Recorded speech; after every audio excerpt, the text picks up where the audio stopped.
Hey guys, and welcome to an epic showdown of the gods. I'm a Rubber Duck of War, but today we're going to be showcasing a game between two fabulous content creators. On the left-hand side, we have the Grand Cathay Master himself, Mr. Inticity. And on the right-hand side, we have HDS, a beautifully well-done Spanish content creator, bringing the forces of Nurgle to the battlefield.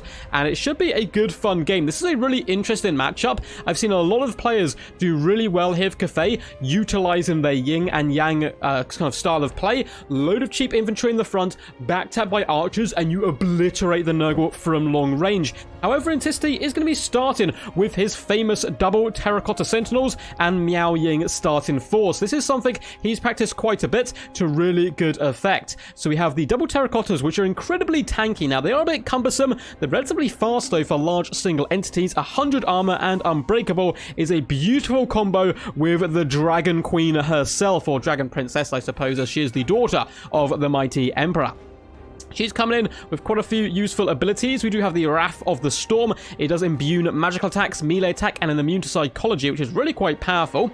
With the transformation of the Dragon, which, as you can assume, transforms her into a terrifying beast of war. Earthblood, Regrowth, which I really like the new images for these, by the way. All the icons actually look fantastic now I think about it.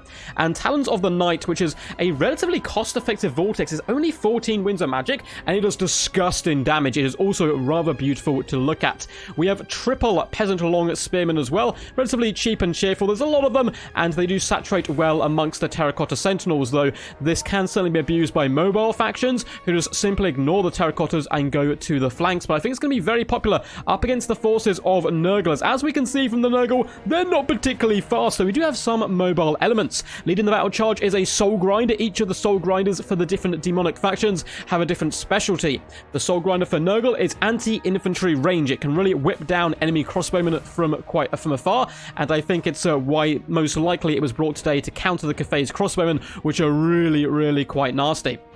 We have some Forsaken of Nurgle. They're relatively swift, at least for Nurgle faction. 42 speed isn't too bad. Should be able to chew through those spearmen super quickly. And then we have the big old Plague Father himself, Kurgath here, and he just looks disgusting in every single way. He's a really fun unit to use, though. Very slow and cumbersome, very powerful and tanky at the same time. Kind of the Nurgling Tide, able to summon Nurglings who can explode as well. We have the Stream of Corruption, a really nice tear-shaped attack. And spamming cheap spells with this bad boy certainly isn't a bad idea because of their passive, which does give regeneration after casting spells. And then we have Fleshy Abundance, which is a version of Regrowth, which is pretty cool, just the Nurgle version instead. For the left-hand side, we have a load of Nurglings hiding in the trees, perhaps looking to move to take objective 3 here, and then a couple more Nurglings. Looks like 3 of them. These little devils are so much fun. They just want to go forth and hug. Some of the best animations in the game. There's some really cool sync animations as well that I have managed to discover. I think Milk and Cookies has a good video out on that. So we can see some big shots going down range here from the glorious forces of Nurgle, and actually clipping at the Peasant Long Spearman. Only one shot landed, but look at the kills already. 10 dead peasants, but hey, in the name of Cathay, all peasants must be forced into servitude and war for the great Dragon Emperor. Miao Ying reminding them of this as well by transforming into a dragon nice and early here, not needing her magic just yet, because dragons can't use magic, unfortunately, when they're flying around in the sky like this. It looks like we are going to have a big grindy fight in the middle, which is an interesting choice. I think it's kind of forced upon forces of Nurgle a little bit more than the other factions due to their generally slow units. They don't have the greatest speed in the universe. We're going to have a big fat fight here. The Terracottas, though, taking some pretty big hits on the way in, supported by the Soul Grinder and all these troops. Terracottas probably aren't going to have the best day. You can see them struggling to connect their first few hits. Soul Grinder is currently busy lacing shots downrange across on the Peasant Spearman, however, and it looks like the Dragon wanted to flex its wings and fly out to the right-hand side here, but has decided instead to come into the middle. Likewise did the Nurglings here, deciding, you know what, we're going to get jumped if we overextend too far away from our forces. The Nurgle definitely going to be the dominant force, you'd assume, over here on the starting objective, at least in the early games. And here we get that lovely vortex as the Hands of Dragons Long Pass burst forth from the snowy ground and drag the Nurglings down to their death. My poor little Nurglings, they're not doing too good there, but I'm sure HDS will be able to recover. Forsaken starting to push in. They need to get to grips with the Peasant long spearmen, and actually fighting just outside the objective, I found, is much better than fighting in the objective. Now, the big fight of the single entities is starting to kick off here. The double terracottas have been able to surround and start to circle, beat down the Plague Father, who, isn't going to be able to do too good in that combat. He is, again, quite decent at long range alongside the Soul Grinder, who has turned around and escaped. It kind of scuttles like a spider, which is really scary, and we can see men starting to get poured in from both sides, looking to take this gigantic engagement in the middle. Both flanks on the rear, neither of these guys has decided to go over there and contest them just yet, and it looks like the Nurgle, to try to counteract the flies in the skies, which were summoned by Anticity in the form of the Longmire Riders, we do get some Chaos Furies as well as Rot Flies.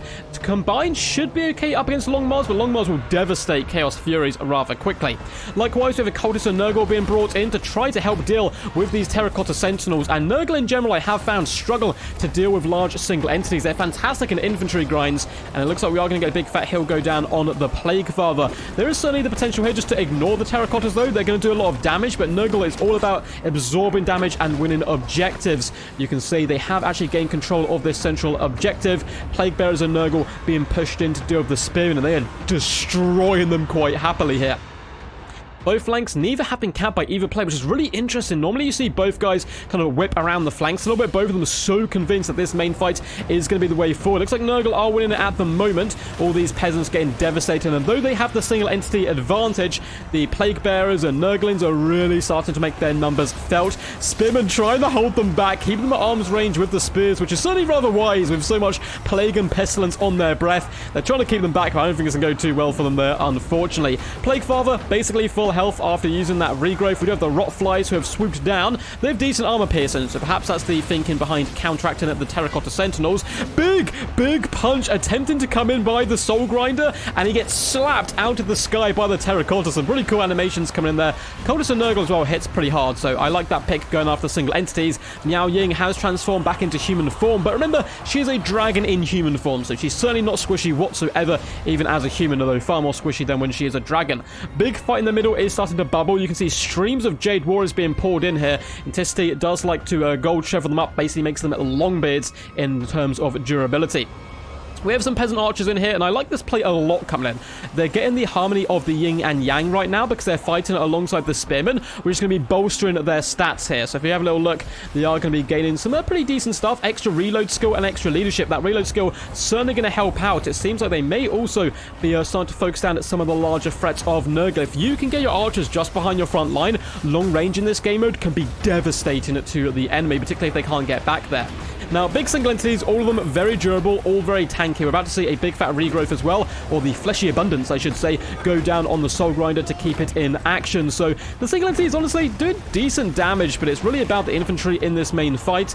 The peasant archers do get hit pretty badly and are poisoned here, but we have even more peasant archers and moving up into the main fight, and hopefully some Jade Warriors coming in to support.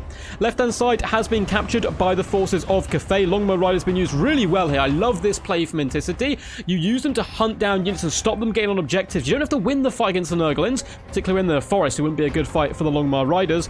All you got to do is stop them, get into the objectives, and we're going to see some lovely skirmish play like that into the future, I'm sure. Now, to counteract this, it looks like the force of Nurgle and the HDS here can be spawning some Nurgle spamming. Or some Nurgle spawn, I should say. They're called Spawn of Nurgle. It's going to be a bit weird to learn all the names of units. But yeah, the Spawn of Nurgle, incredibly tanky. Very, very tanky. They love a good scrap. So they're going to be moving over to this objective, looking to hold it as the main fight, it does seem, has turned in favor of Grand Cathay. There we go. Literally just switched over to them, as they do have a lot more infantry. This cheap infantry is pouring on to the objective. Peasant Longbowmen are starting to leash some shots in as well, that they are getting a little bit beat up due to the good magic pressure so far of Papa Nurgle himself. But the Nurglings are starting to go down, and both Terracotta Sentinels looking relatively healthy still. Plague Father was pushed back off the objective, driven away, and you can see him actually being slammed back here. Nice little counter pick brought in, though, by Nurgle. The Beast of Nurgle is not designed to kill single entities, but The way I found to deal with Terracotta Sentinels is I believe they count as infantry monsters or something weird. So anything that's good against infantry tends to do pretty decent against the Terracottas. Any armor piercing is really nice. Up in the skies, you can see the Rotflies attempting to duel the mighty Miao Ying in full dragon form. She floats around, electric crackling around her body. She whips her tail around, doing some pretty awesome damage. We can see some big shots are coming in on the Jade Warrior crossbowman. Not a bad idea just to pull back that Soul Grinder and do some good damage. We do get the big air effect spell come down once more, catching the cultists and the plague bearers and Nurgle. Good answer to plague bearers, because plague bearers are very tanky, and it looks like Intissi didn't bring too much elite infantry for Cathay here to hold the objective, which is still in the favor of Grand Cathay at the moment. Left hand side, just got some Chaos Spawn sitting on there and vibing. We have Nurglings as well moving out to the right, but fantastic play by Intissi, not fighting on the objective, pushing forward with his peasants to keep the Nurglings as far away from the objective for as long as physically possible. It does look very close at the moment on the victory points, the tickets up in the skies. Beast of Nurgle is trying its best, and you can see it is starting to get to grips with the Terracotta Sentinel. Lovely play here by the Nurgle player, bringing this beast in. It's certainly started to turn the game in Nurgle's favor a little bit in the mid-fight, because they were starting to struggle quite badly. Soul Grinder is just bombarding the enemy on approach. Look at this just steady stream of Jade Warriors. Triple gold chevron makes them pretty elite, and the Jade Warrior crossbowmen have been brought into the main fight. Plaguefather is trying his best, but he is simply outmatched, it would seem, here in the middle. We do have some lovely spells coming in from him once more, though, just poisoning the Peasant Archers and the Jade Warriors on the approach. Though it does seem like Nurgle is struggling to get into this main objective. I would actually quite like to see the Plaguefather pull back from this main fight and rotate the majority of their forces over to Objective 1, or bounce them over here to Objective 2, which is now, or Objective 3, I should say, which is now being claimed by some rather sneaky Nurgle in play. HDS, you evil devil, moving through the trees and whipping around. It looks like he may be able to get this objective. Be interesting to see Nurglings versus Peasant Long Spearmen. I think that'd be a fight the Nurglings would probably win, but oh no! Peasant Horsemen have been summoned into the battlefield in a vanguarded position to jump on the Nurglings. That is now going to be a really bad fight from for Nurgle there. Lovely catch by coming in there from Intissi and the forces of Cathay. Now, this is where Cathay really shine. So the early game, we saw these like single entities, which are now starting to go down and get a little bit weakened, but this is where they shine. So you distract the enemy of these large creatures, you move in a load of your infantry, and now the Peasant Archers, as well as the Jade Warrior crossbowmen, can just light them on fire, particularly with that yin and yang bonus, their reload skill. They do devastating damage. It is so scary. Soul Grinder, though, has been scrapping for a long time due to coming in for that fleshy abundance from Kurgath and the Plaguefather himself, but they are both getting a little bit low here, a little bit danger low, particularly on the big boy, and now the arrows are starting to rain in. More archers moving up to support. This has been such a grind fest between Nurgle and Cathay, and obviously Nurgle in general, they're the grind faction. It's what they're all about. So many of Nurgle games will be like this. Just big, fat slogfest in the middle. Terracotta Sentinel is backing away in disgust from the enemy. Would see. Look at that dragon in the background as well, whipping around. These are horrifying little pieces of Nurgle. Are pretty fun indeed. Lots of blood being exploded all over the place. Some Chaos Spawn have been brought in to try to contest the center, which certainly isn't a bad idea whatsoever. Plaguefather getting very, very low. He's at his healing cap, 93 kills, and that's been a lot of HP they've managed to get through, but the Peasant Archers and Jade Warrior crossbowmen really focusing him down has started to turn the tide in the middle heavily in favor of Grand Cathay here. Jade Warriors really are actually quite a decent unit when you look at their stats all round. Quite tanky for archers as well, which I like. Chaos Spawn are in the middle. It does seem, though, that the objective has still been held by Grand Cathay, and I think Nurgle have fought over this central objective a little bit too long. Now, they've managed to capture one of the flank objectives. This one on the left is only protected by one unit of Peasant Long Spearmen. Send some Spawn over there, and you'll catch it in a matter of seconds. Spawn devastate those lightly armored infantry despite the anti-large. Jade Crossbowman still starting to fire in, as it looks like Nurgle really wants to commit to the grind fight and try to save the big pupper himself, but he's at his healing cap, so I don't think he's going to have too many places to go. Chaos Spawn trying their best. The Soul Grinder getting dangerously low, and down goes the Plaguefather. All that is left of him is his mighty chair. I wonder if he dies and you summon him in, does the chair still stay there? And there's kind of two on the battlefield, giving a bit of a blip in the matrix. We'll have to wait and see. Terracotta Sentinel still vibing the Beast of Nurgle. It looks like it has received some healing healing, but is again eventually going down.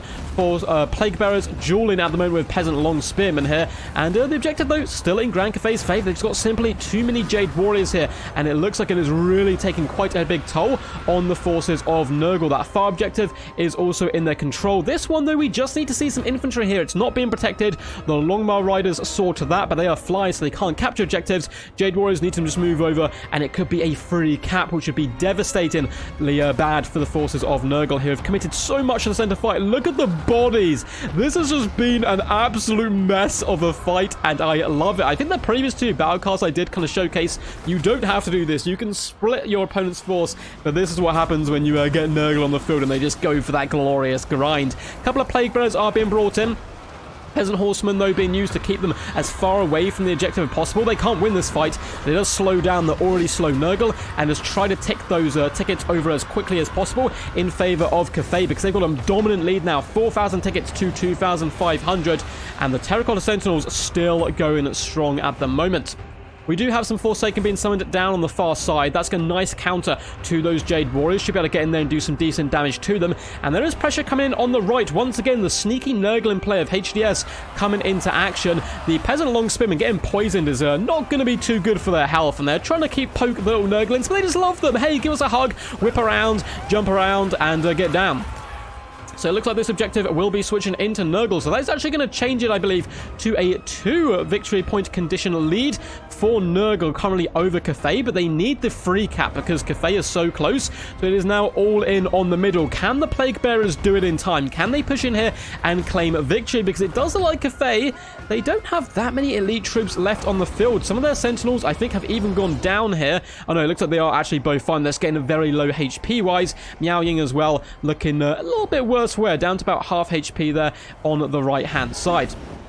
Plague Bearers are trying to force path their way into the middle if at all possible. Left hand side is though starting to get taken over again once by Cathay. Forsaken going to move in here, and Forsaken will be able to protect this, you would think, but the Spearmen block the Nurgles from actually getting into the capture box, and then surrounded by the Longmar Riders. Really lovely play, although it looks like the Spearmen actually broke pretty quickly, and this is once again being quite contested, and it seems to have like leveled out and is actually holding. So lovely last ditch play there by Nurgle as they attempt to push into the main fight. They dominate objective 3, but the capture points are getting so close. Those tickets are starting to go down here, and look at Intisty go. Okay, I know you need to capture the objectives. I'm going to flood them with infantry, and we have a mixture of cheap infantry and more elite infantry in the Jade Warriors. Triple gold Jade Warriors are certainly no joke. Elite infantry is so juicy in the late game to hold objectives. It becomes such a pain because your opponent has to flood them with cheap troops. I desperately need to get these objectives back, and you run into an elite unit like this, and it just does not work for you.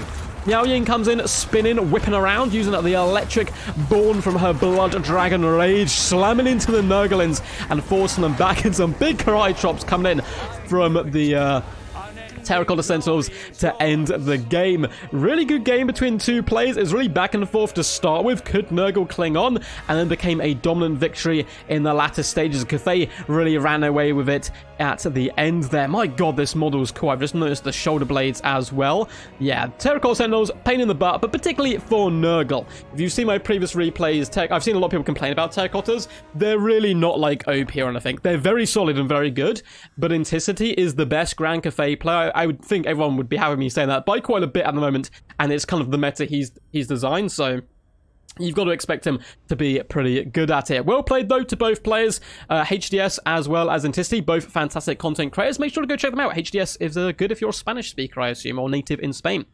So well played to these players. We will get into the damage dealt and damage value in just a second. My god, there's some big damage done here. But before we do, if you guys enjoyed the video, make sure to leave a big fat juicy thumbs up. Subscribe as well if you haven't already. Welcome to the Great Duck Legions. I'm sure there's a lot of new people out there, as it's quite a lot of excitement right now around Total War Warhammer 3, and I'm going to be covering everything Warhammer 3 into the future. I think I'm even going to be doing some really fun big juicy campaign streams. I don't want to give anything away because it's going to be interesting, but I mainly do my play here. But yeah, feel free to subscribe, stick around, leave a thumbs up, and comment down below what you thought of the battle. This was an absolute grind slogfest, and I loved it.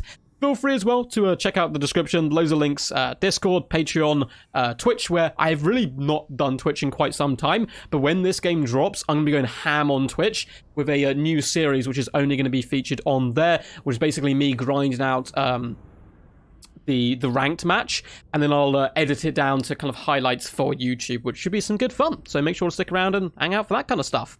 Anyway, back to the glorious battle. Miao Ying, the Storm Dragon, lived up to her name. 61 kills, 3,877 damage value. Now, a big problem for Nurgle today, they focus the Terracotta Sentinels, which you can't really do. I mean, you can do, and I've done it before, and they die very quickly. I've got a good replay for that, but I'm saving it for a bit later. But you need to snipe her, because she's the one that's going to be healing them up and making them very durable. And it's hard to snipe her because she transforms into a dragon, then you've got to kill the dragon, then she's back into a human. You got to kill the human. It's very frustrating. But if you go for her first, it really does neuter the effectiveness of Terracotta Sentinels, because they have to be in the action a long time to actually get good value. They don't do huge amounts of damage. They are just very tanky. But you can see here, 2.8k and 2.4k damage value is awesome. But they were on the winning side, and they fought the entire time on the contested objective. 56 and 54 kills. Peasants not getting much value, but just being good to swarm objectives all around. I really liked the Longmar Rider play as well, and Tisty's really scary with them. 1,300 damage dealt on those two units. Big kills as well on one of them. The Jade Warrior plays interesting. Triple gold chevroning them up kind of turns them from mid-tier infantry to elite infantry, so you don't have to bring any of like the Dragon Guard spears and so on.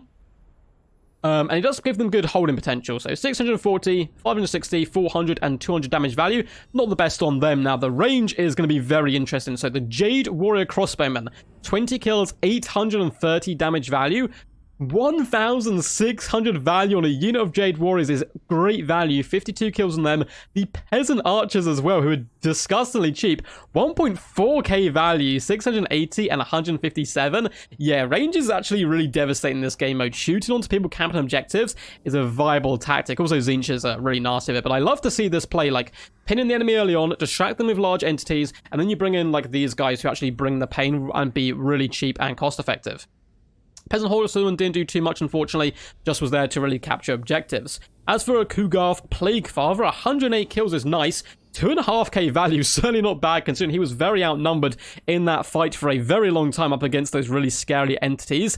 The Soul Grinder of Nurgle, 1.5k damage value, 206 kills. Beautiful play by him.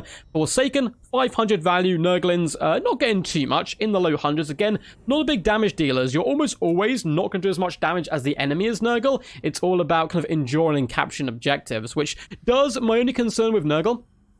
I think they're absolutely fine for this game mode. I don't think they're going to be that good in pitch battles, unfortunately. I don't know if Nurgle can be good. I also think Zinch is going to be really powerful. But in this game mode, they're both kind of just, really good and well balanced. So the Cultists of Nurgle, 19 and 18 kills, 600 and 100 value, so unfortunately not too much for them. The Spawn of Nurgle, 400 and 800 damage value, not bad. 68 kills as well is not too shabby. I like them as objective holders as well. They're relatively quick just to throw on those flank objectives. The Rotflies, 470 value. We got 600 from the Beast of Nurgle. Pretty impressed with that pick, actually. Dueling the Terracotta rather effectively. We got 800... Oh, no, only 44 value. Ooh, that's really bad on the Forsaken.